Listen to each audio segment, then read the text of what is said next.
Bonsoir à tous, soyez les bienvenus dans le 18h Info de Télé Nantes. Voici les titres de ce journal.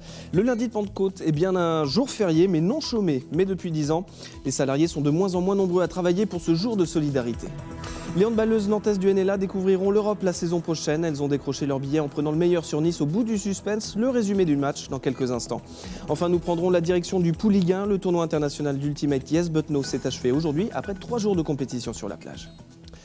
En 2004, le lundi de Pentecôte est devenu la journée de solidarité envers les personnes âgées. Une mesure décidée par le gouvernement de Jean-Pierre Raffarin, alors Premier ministre, car un an plus tôt, la canicule avait provoqué la mort de près de 15 000 personnes. Plus de 10 ans après son application, comment les salariés occupent-ils cette journée? Cette année, ils ont été nombreux à opter pour une journée de repos. Frédéric Lossan.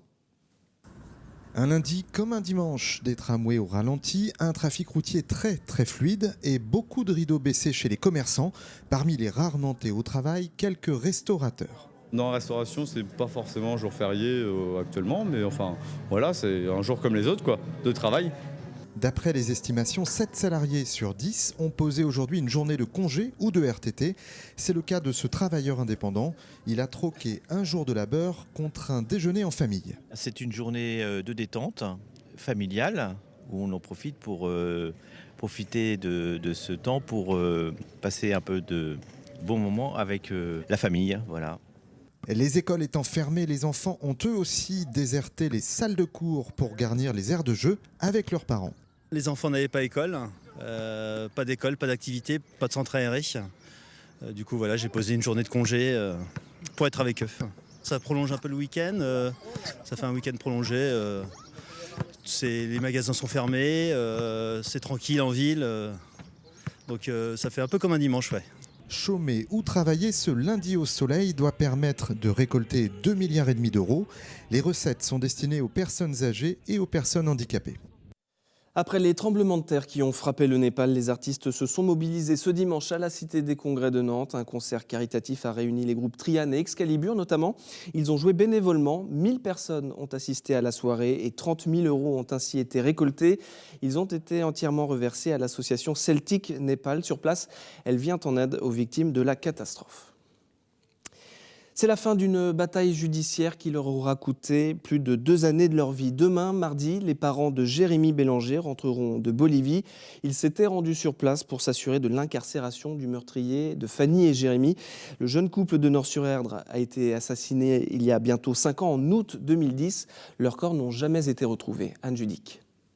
Ces images sont celles d'un énième retour à Nantes en juillet 2013. Demain, les parents de Jérémy Bélanger poseront définitivement leur sac à Nort-sur-Erdre. Depuis la disparition de leur fils et de sa compagne, Fanny, en août 2010 à Guayara-Mérine, ils auront fait 5 fois l'aller-retour, passé 2 ans et demi sur place. Une présence indispensable pour aboutir à la condamnation et l'emprisonnement de Jaime Martinez, le meurtrier.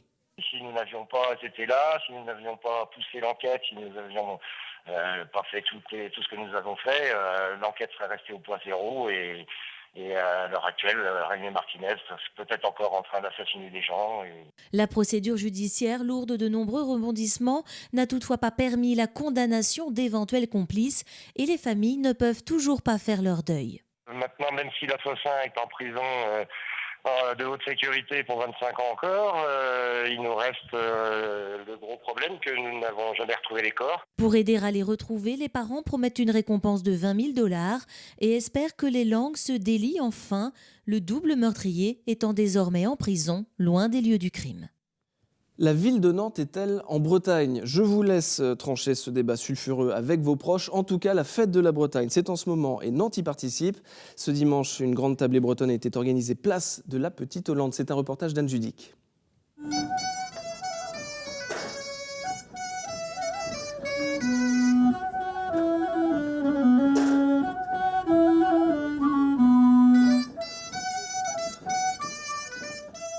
Ce qui est intéressant, c'est le rassemblement avec différentes populations, des gens du terroir, des touristes qui viennent par hasard, et puis faire perdurer la culture des régions. Il y a toujours le contexte autour de la ville de Nantes. Fait-elle partie de la Bretagne, pas la Bretagne, le côté historique, le côté administratif. Donc au moins on peut justifier qu'il y a une seule Bretagne réunie. Donc c'est très bien que les gens se sentent investis par le fait de participer à la grandeur de la Bretagne.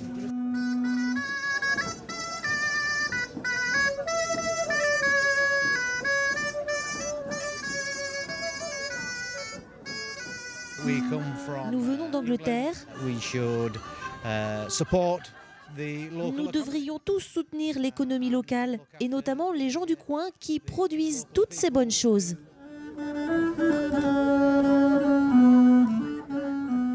Le NLA vient d'écrire l'une des plus belles pages de l'histoire du handball féminin nantais. Il vient d'arracher son billet pour la Coupe d'Europe la saison prochaine, une première dans l'histoire du club. Mais les Nantaises se sont fait très peur face à Nice. Lors de ce match retour, les Azuréennes ont refait leur retard et la qualification s'est jouée au nombre de buts inscrits à l'extérieur. Le résumé avec Anne Judic. Une soirée historique. Ce samedi, le NLA est entré dans la cour des grands, qualifié pour sa toute première Coupe d'Europe. Cette année, on a réussi à jouer les playoffs. Et voilà, et maintenant, on est en Coupe d'Europe l'année prochaine.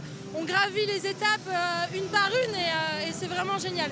Mais les larmes de joie auraient pu se transformer en pleurs. Ce soir, le NLA n'a pas brillé. Le NLA s'est fait peur.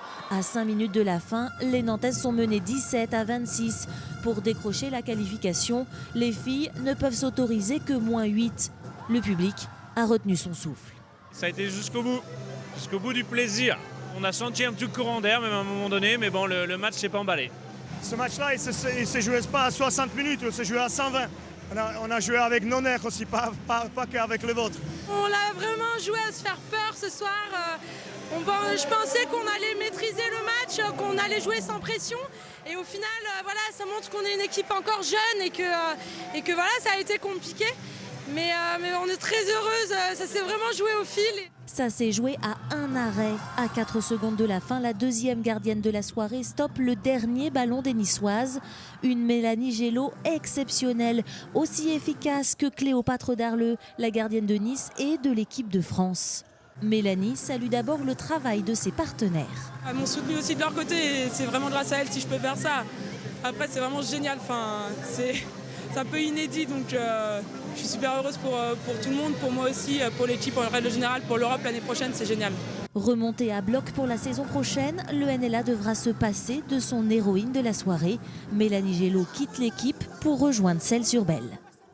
Le FC Nantes termine sa saison par une défaite. Les Canaries se sont inclinés chez la Lanterne Rouge. Lens 1-0. Les hommes de Michel Derzakarian terminent donc à la 14e place du championnat avec 45 points. Mais l'information importante autour de ce match, c'est surtout l'arrestation et le placement en garde à vue de 16 supporters nantais. La préfecture de la Somme leur reproche d'avoir bravé l'arrêté qui leur interdisait de se rendre au stade de la Licorne pour soutenir leur équipe. Selon un témoin nantais, toute personne portant un maillot du FC Nantes se voyait interdire l'accès au stade. Pendant tout le week-end, au Pouliguen, la plage du Nau accueillait le Yes But No, le tournoi international d'Ultimate. Il accueille une trentaine d'équipes françaises et européennes. C'est un reportage de Simon Offray. Jouer la compétition tout en s'amusant, c'est le credo de Yes But No. Sur la plage du Pouliguen, l'ambiance est détendue et pourtant, l'événement est devenu incontournable dans le monde de l'Ultimate français. C'est le plus grand tournoi sur plage en France, donc ça fait 16 ans, donc maintenant ça commence à être reconnu.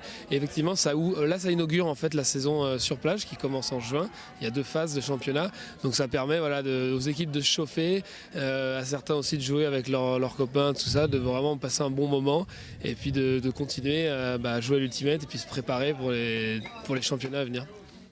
France, Angleterre, Hollande, près de 30 équipes débarquent sur la plage de Nau. Un vrai plaisir pour les habitués de l'épreuve.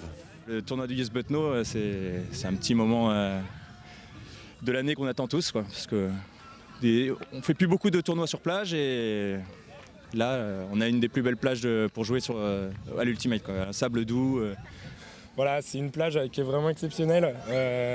Et puis voilà, à chaque fois, il y a une grosse organisation. C'est vraiment un bel événement. Et on manquerait ça pour rien au monde, vraiment. Et cet après-midi, ce sont les Angevins de Magic Bee Beach qui ont remporté la 16e édition du Yes But No. Et c'est la fin de cette édition. Merci beaucoup de l'avoir suivi. Je vous donne rendez-vous demain pour un nouveau 18h Info. Très bonne soirée.